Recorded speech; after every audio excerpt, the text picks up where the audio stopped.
करक लगन और चतुर्थ स्थान में सूर्यदेव।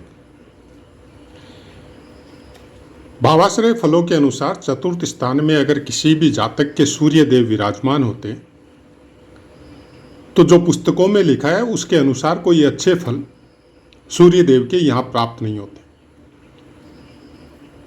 कुछ कुछ जगह ऐसा भी बताया जाता है कि एक उम्र का पड़ाव पार करने के बाद में अप्रोक्स 30 साल, उसके बाद में धीरे धीरे जातक की प्रगति होती है।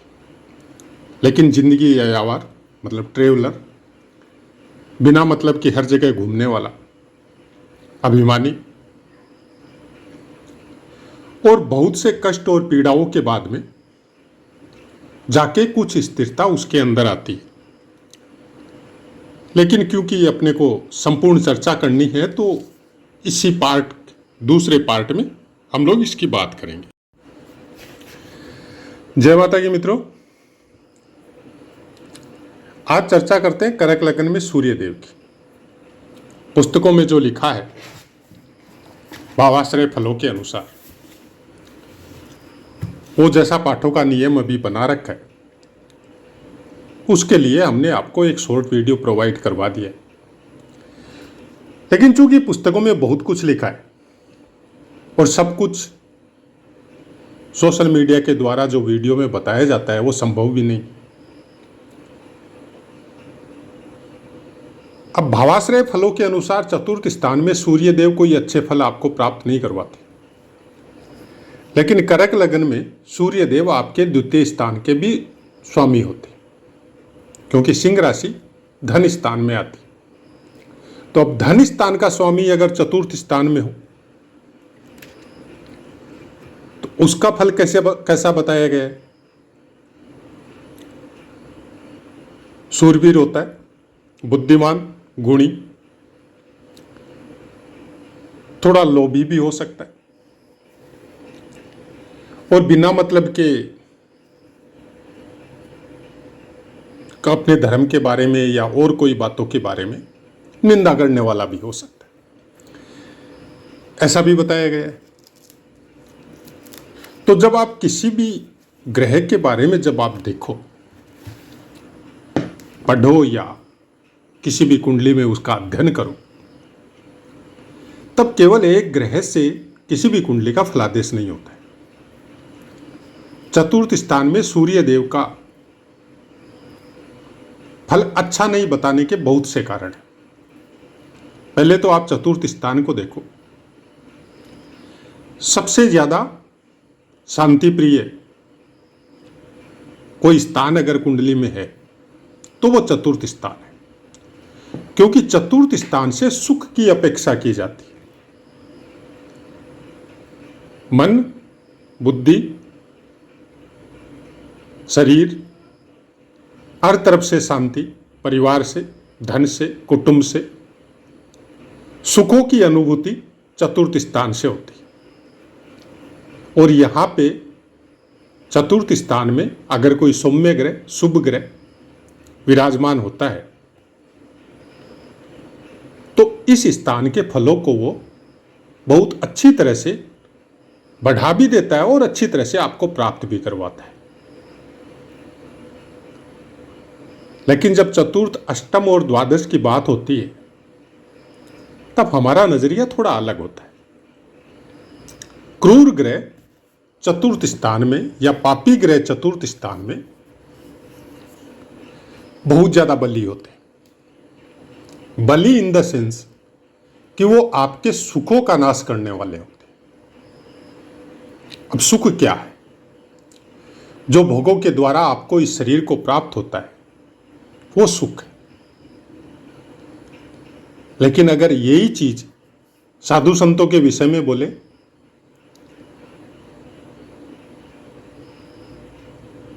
एक लोगों की सेवा करने वाली प्रवृत्ति वाले इंसान के बारे में उसकी चर्चा की जाए तो उसके लिए सुख क्या है? अपने में मस्त रहना, सबका भला करना, अपने ईश्वर के लिए निरंतर जप ध्यान साधना करना। तो फिर क्या उसके लिए भी पापी या क्रूर ग्रह खराब फल देंगे? कभी नहीं देंगे, क्योंकि उन्होंने उसको ठोक ठोक के तपा तपा के उस लाइन में डाला है कि आपका जीवन भोगों के लिए नहीं बना है। अब चतुर्थ स्थान में सूर्यदेव यही बातें बताना चाहते हैं कि केवल भोग प्राप्ति के लिए आपका जन्म नहीं हुआ है। आपका जन्म योगों के लिए, लोगों का भला करने के लिए,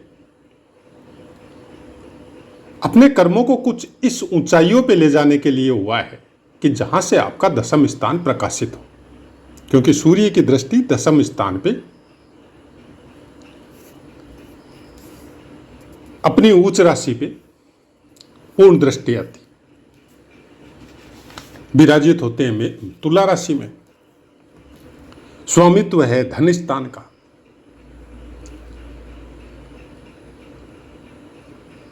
नक्षत्र चित्रा का तीसरा और चौथा चरण जिसका स्वामित्व मंगल के पास है, स्वाति के चारों चरण जिसका स्वामित्व राहुदेव के पास है, और विशाखा का पहला, दूसरा और तीसरा चरण जिसका स्वामित्व है गुरुदेव के पास है। दुख और स्ट्रगल की मात्रा कम हो, एक समय के बाद में निरंतर प्रगति करता जाए, उसके लिए विशाखा नक्षत्र में होना जरूरी है। चित्रा में अगर आ गए तो हमेशा मन डावाडोल रहेगा, किसी भी चीज पे स्थिरता नहीं देगा, हर बुरी चीज का प्रतिवाद करेंगे, लेकिन खुद की हैसियत या शक्ति नहीं होने की वजह से समाज या देश या गांव में हंसी के पात्र बनेंगे। तो अगर राहुदेव के नक्षत्र में स्वाति में आ गए तो रहस्य रहेंगे लोगों के लिए।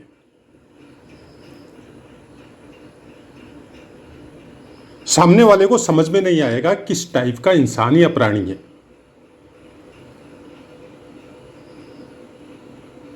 अपनी इंटरनल यात्रा में लगेंगे। कुछ तकलीफ पाने के बाद में कुछ ऐसी चीजें इनके साथ हो सकती है कि आदमी अपने आप में गुम होना शुरू हो जाए, अपने अंदर की यात्रा में चला जाए। क्योंकि स्वाति नक्षत्र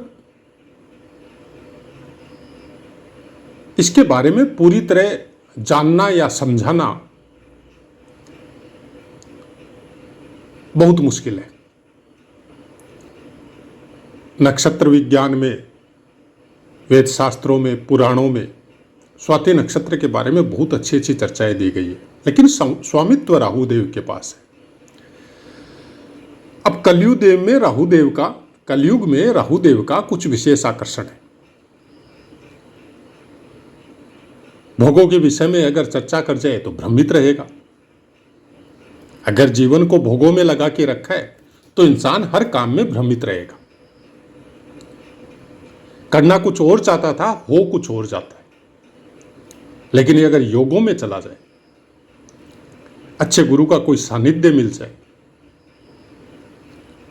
तब फिर यह स्वाति नक्षत्र आपकी यात्रा को एक अलग आयाम में लेके जा सकता है।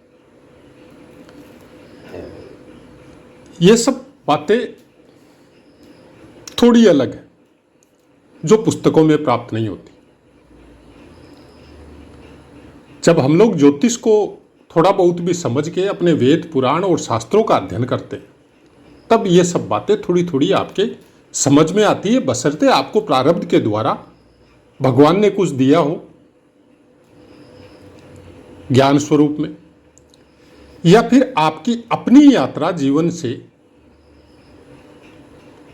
एक पड़ाव पे आके इस तरह से शुरू हुई है कि आपको ये सब चीजों का ज्ञान होना चालू हो गया। हम निरंतर बराबर पाठों में बोलते हैं कि ज्योतिष शास्त्र हमारे साथ कल क्या होगा उसकी प्रिडिक्शन के लिए नहीं बना है। ज्योतिष शास्त्र जो भी ग्रह आपके प्रारब्ध अनुसार आपकी कुंडली में आए हैं, वो आपको कुछ जिम्मेदारियां दे रहे हैं कि आपने अपने पूर्व के प्रारब्ध के ये कर्म पेंडिंग छोड़ रखे हैं, उसको आप निभाइए। और उसके साथ में हर जीव को कुछ अलग अलग शक्तियां भी प्रदान कर रहे हैं जिसको वो सही तरीके से निभा सके।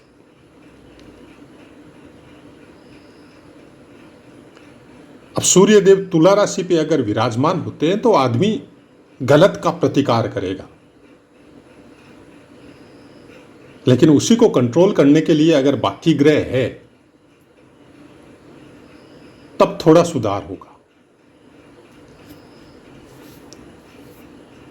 लेकिन अगर संपूर्ण पल के हिसाब से किसी भी शुभ ग्रह या इनके मित्र ग्रह का योग इनके साथ नहीं है, दृष्टि नहीं है, तब मुश्किल है। बहुत ज्यादा तपने के बाद में कुछ समझ में आता है, लेकिन अगर दृष्टि है, योग है, युति है, तब फिर जल्दी संभल जाता है। खासकर पिता का सानिध्य अगर मिले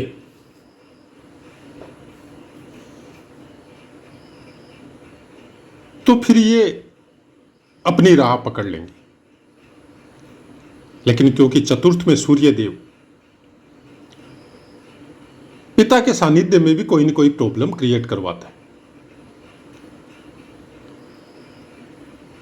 और वो अलग अलग कुंडलियों में अलग अलग तरह से लागू होता है। ऐसा तो होता नहीं है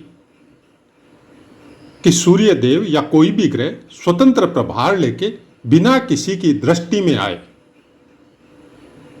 कोई भी ग्रह आपकी कुंडली में प्लेस हो जाए, नहीं। हर ग्रह के ऊपर किसी न किसी दृष्टि भाव के अनुसार हो, राशि के अनुसार हो, संपूर्ण या अपनी दृष्टि के अनुसार हो, या एक चरण, दो चरण या तीन चरण दृष्टि के अनुसार हो, सब ग्रह पे सब ग्रह की दृष्टियां रहती। और ब्रह्मांड का यही नियम है, हर ग्रह ब्रह्मांड में विद अपनी पृथ्वी सब इन्हीं दृष्टि या दूरी के योग की वजह से स्पेस में टिकी हुई है। सेम वही चीज ग्रह की आपकी कुंडली में बताना कि इतनी दूरी पे ये ग्रह यहां पे ये फिक्स है, वो अपनी दूरी पे घूम रहा है, और वही दूरी उसको बांध के रखती है दूसरे ग्रह की दृष्टि की वजह से। सब एक दूसरे को दृष्टि दे रहे हैं। अब हमें समझ में नहीं आती है, इसलिए कुछ दृष्टियों को हमने हटा दिया और वो दृष्टियां शामिल कर दी मंगल, शनि और गुरु तक। बाकी एक चरण दृष्टि, दो चरण दृष्टि, तीन चरण दृष्टि, इन सबको भूल गए अब। वो सब दृष्टियां पुराने मनीषियों ने, जिस समय ज्योतिष का प्रादुर्भाव हुआ, प्राणी मात्र की हेल्प करने के लिए, उसकी सहायता करने के लिए कि जीवन कैसे जीना है, उस समय वो दृष्टियां उसी ग्रहों को, ब्रह्मांड को दृष्टिगोचर करके बनाई गई थी। और वो कुंडली आपको यही बताना चाहती कि कभी इस बात से दुखी नहीं होना चाहिए कि आपके सूर्य चतुर्थ में है तो आपको सुख का साधन या सुख की अनुभूति होगी ही नहीं। ऐसा नहीं होता है, क्योंकि जीवन मिला है तो उसके साथ सुख और दुख सबको मिलते हैं। ये अलग बात है, कोई उन सुखों को अलग लेवल पे लेके जाता है और कोई दुखों को अलग लेवल पे लेके जाता है। ऐसे आपने बहुत से संत, महात्मा, ऋषि, मुनि या साधारण इंसान भी देखे होंगे अपने जीवन में, जिनको दुख पड़ने से भी आनंद की अनुभूति होती और सुख पड़ने से भी कोई विशेष शांति उनके जीवन में नहीं आती। वो चाह के दुख को इनवाइट करते, क्योंकि उनका मनस कुछ इस तरह का उनकी जीवन यात्रा की वजह से या प्रारब्ध की वजह से उनको प्राप्त हो चुका है कि वो हर समय प्रभु के नाम में और अपने कर्तव्य पालन में ही बिजी रहते। और यही चीजें चतुर्थ स्थान में बैठे हुए कोई भी क्रूर या पापी ग्रह आपको बताना चाहते। आप अगर उस चीज को फॉलो कर लो, मान लो, तब फिर जीवन थोड़ा अलग तरह से गुजरना चालू होता है। अगर नहीं मानते हो अनुभव नहीं करते हो तो फिर वही बात है कि तपा तपा के सोना बनाया जाता है। फिर शरीर पे वो सब कष्ट पीड़ाएं वो अनुभव होती है। ऐसा ही कुछ है ज्योतिष को समझने का तरीका या बताने का। ग्रह का या समय का चक्र, उसके साथ ये ग्रह ब्रह्मांड आप और हम सब लोग बंधे हुए हैं। कोई किसी को न पीड़ा देता है, न सुख देता है, न दुख देता है। ये हमारे अपने कर्म है जो कई जन्मों से हम लोग करते आ रहे हैं, और उसी का फल स्वरूप मनुष्य जीवन में आके हम लोगों को आभास होता है कि ये दुख है और ये सुख है। बाकी किसी जीवन में नहीं होता है, क्योंकि मनुष्य जीवन बाकी सब प्राणियों में श्रेष्ठ बताया गया है। कर्मों की स्वतंत्रता इसी जीवन में प्राप्त होती है।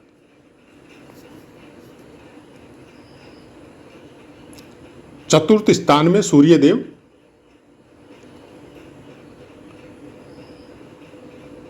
ज्यादा तो हम नहीं कहेंगे, लेकिन कर्ण जैसा व्यक्तित्व आपको दे सकते हैं।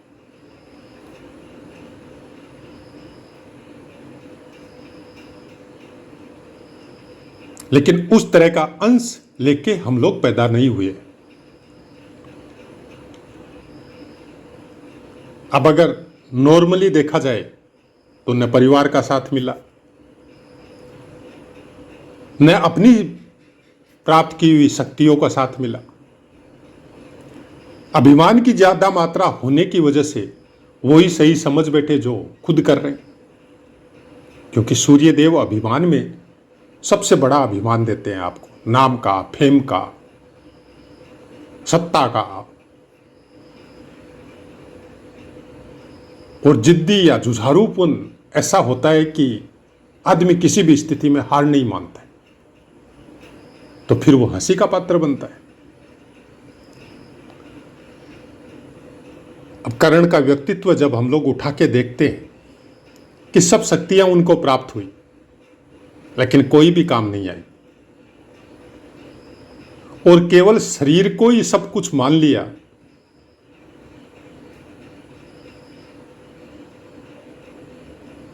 तो फिर दूसरी यात्रा उनकी शुरू ही नहीं हुई कि हम क्या है, किस लिए आए हैं, क्या जरूरत थी, जो कि सूर्यदेव उसको दे सकते थे, लेकिन उस यात्रा पे उन्होंने पांव ही नहीं रखा। आज एक अलग बात है, उनका एक अलग महिमा मंडल चैनलों में हो रहा है, लेकिन ग्रंथों को उठा के देखते हैं तो कुछ अलग ही कहानियां मिलती है हम लोगों को। ऐसा ही कुछ व्यक्तित्व होता है इंसान का, होता कुछ है, दिखाया कुछ और जाता है। सोशल मीडिया का जमाना है,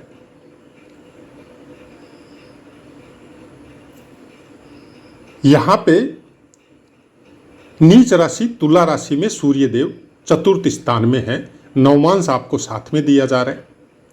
अगर पहले ही नवमांश में है तो ऐसा इंसान देवतुल्य हो जाता है, देव नवमांश होता है इनका, और वर्गोत्तमी भी हो जाता है। तो फिर ये किसी को भी कोई भी छल कपट दुराचार, किसी के साथ बुरा बर्ताव कभी नहीं करते। ऐसे इंसान जो भी देव नवमांश में जो ग्रह बैठे होते हैं उनका जीवन बड़ा कठिन होता है। अगर आपकी कुंडली में 3-4 ग्रह देव नवमांश में आ गए तो फिर आपसे प्रत्युत्तर देना बहुत मुश्किल होता है, क्योंकि किसी की भी गलत बात का जब उत्तर देने की बारी आती है तो आपके मन में दया आती है। ऐसे इंसान पीड़ा भोगते हैं, देते नहीं है किसी को। और एक समय फिर ऐसा आता है कि वो अपनी यात्रा को परिवर्तित कर देते। गृहस्थ में रहते हुए भी साधु संत जैसा जीवन, किसी के साथ मोह माया ममता नहीं, लोगों का भला करना, लोगों के भले की सोचना, बड़े बड़े आश्रम या मठों में चाहे पशुओं की सेवा हो, चाहे जनता की पब्लिक की सेवा हो, चाहे ईश्वर का नाम हो, उसी में रत रहना। ये केवल सूर्यदेव की बात नहीं कर रहे, ये नवमांस की विशेषता बता रहे हैं। उसके लिए एक अलग से पाठ भी हमारा बनाया हुआ है, देव और नर और राक्षस नवमांस का क्या महत्व है। इसलिए नवमांस आपको साथ में दे रहे हैं, जिससे बार बार जब कंटिन्यूअस आप उन पाठों का श्रवण करें तो आपको पता चल जाए कि तुला राशि में इतने अंशों तक ये ग्रह, कोई भी ग्रह रहता है तो इस नवमांस में जाएगा। तो आशा है मित्रों पाठ समझ में आया होगा। अब अपनी वाणी को विराम देते हैं, आपसे आज्ञा लेते हैं। जय माता।